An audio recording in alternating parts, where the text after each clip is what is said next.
Fala galera, bom dia, boa tarde, boa noite, professor Rafael aqui e no vídeo de hoje eu vou te dar um guia prático sobre como estudar para qualquer concurso, seja para o Enem, seja para um outro vestibular, para sua faculdade, para o mestrado ou para o doutorado. Mas antes de eu começar, deixa eu fazer uma propaganda já costumeira. Se você ainda não é inscrito no canal, por favor, considere se inscrever.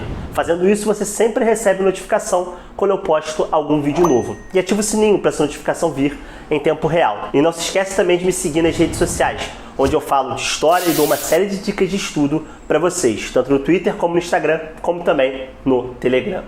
Galera, esse vídeo ele é um guia prático. Um guia de 5 etapas que você precisa cumprir para você elaborar uma rotina de estudos, seja qual for o seu objetivo. O primeiro passo desse guia é você ser realista e não cair nessas fórmulas prontas que a gente tem aqui na internet. Esse realismo consiste em você medir quanto tempo você tem, ou seja, quanto tempo você pode dispor para o estudo e quanto tempo você pode estudar. O que eu quero dizer com isso? Não adianta nada você ter 1 hora e você querer estudar 4 horas. Da mesma forma, não adianta nada você ter o dia inteiro se você não aguenta estudar mais de 1 hora seguida. E isso se justifica em função dos estudos recentes que a gente tem tido no campo da neurociência e no campo da psicologia da aprendizagem.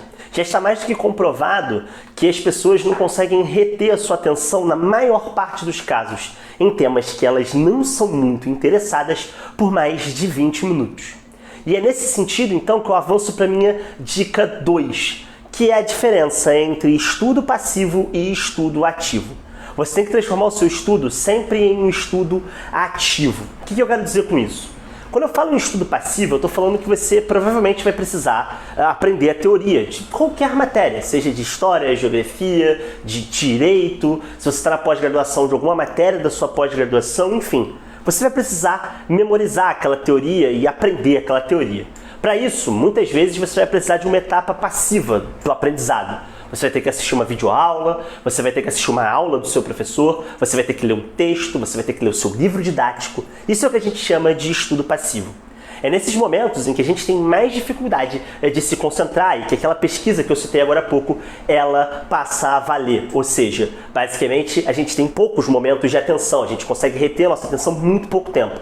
Se você não acredita nisso, basta você pegar, por exemplo, as estatísticas de um vídeo meu no YouTube. As pessoas veem os meus vídeos e só poucas pessoas chegam até o final dos vídeos. Porque os vídeos são ruins? Talvez. Mas principalmente, talvez, porque as pessoas não conseguem reter a sua atenção.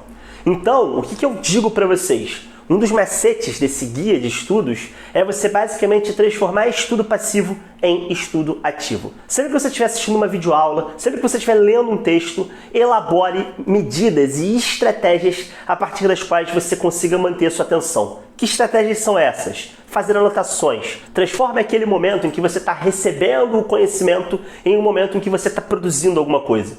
No momento em que você põe no papel e que você constrói um roteiro, um mapa mental, uma anotação, um fichamento, o que for, você consegue fazer com que aquele aprendizado passivo ele se torne um conteúdo que faz sentido na sua cabeça. E não se esqueça também de colocar momentos ativos e majoritariamente ativos na sua rotina. No caso, se você estiver estudando para o vestibular, de fazer exercícios, ou seja, atividades em que você precisa estar a todo momento construindo um caminho de raciocínio.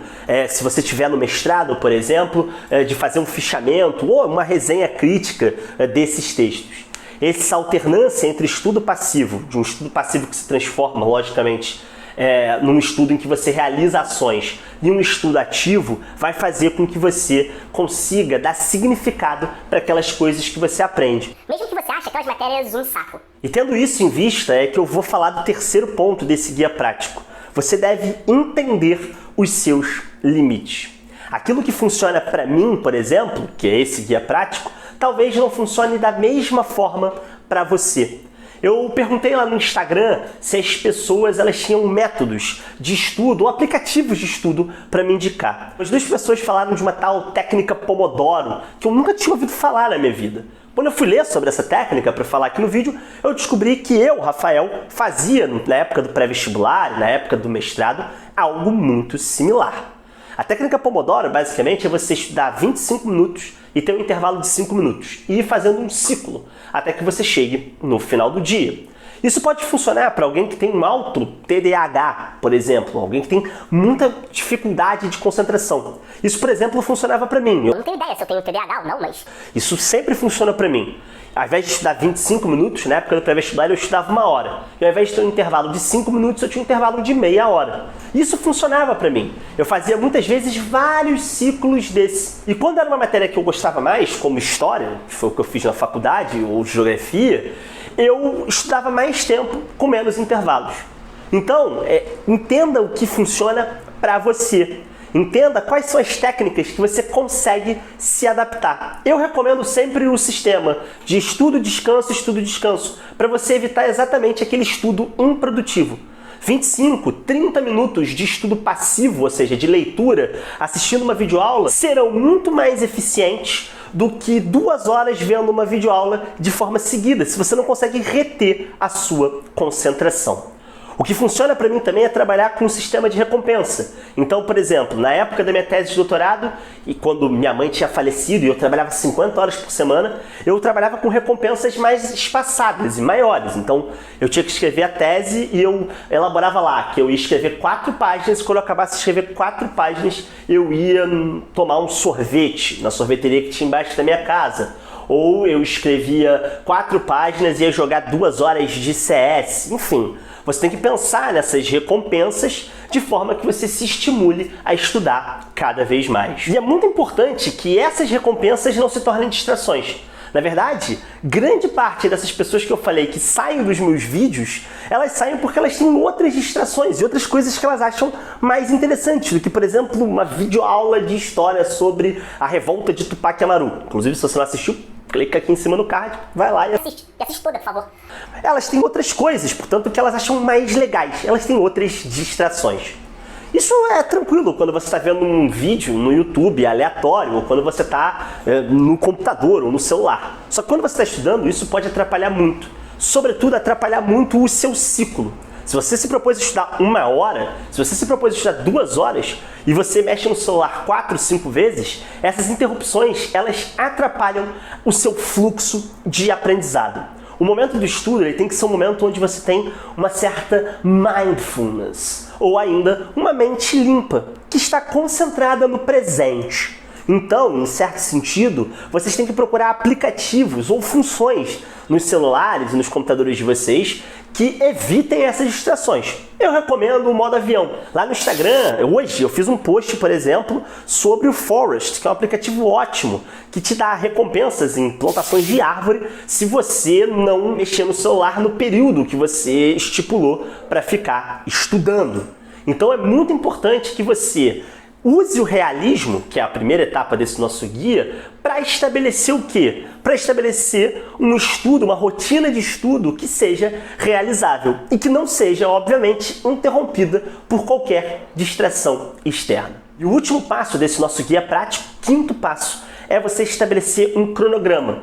E você não só se manter nesse cronograma, eu já falei disso aqui num outro vídeo, que é o 3 dicas de estudo para o Enem, e isso serve para qualquer rotina de estudo, mas também que você seja uma pessoa organizada, ou seja, que você siga o seu cronograma de estudos, que vai ser realizado de uma forma realista, ou seja, com aquilo que você pode estudar, tendo em vista a sua realidade de trabalho, sua realidade escolar, sua realidade de pré-vestibular, e basicamente que você consiga se organizar para cumprir, sempre que você não tiver nenhum tipo de imprevisto, aquela rotina.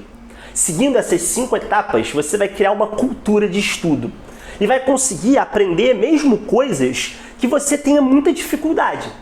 Porque o grande desafio da aprendizagem não é aprender aquilo que a gente tem facilidade. Por exemplo, o meu grande desafio não é aprender história. Muitas vezes eu consigo estudar história em 5 minutos para dar uma aula. Não foram raros, por exemplo, os momentos no doutorado em que, lendo um texto diagonalmente, ou seja, lendo alguns trechos do texto e assistindo uma aula, eu consegui dominar a ideia do autor Quem é formado, quem é de história, quem é de uma área específica sabe disso.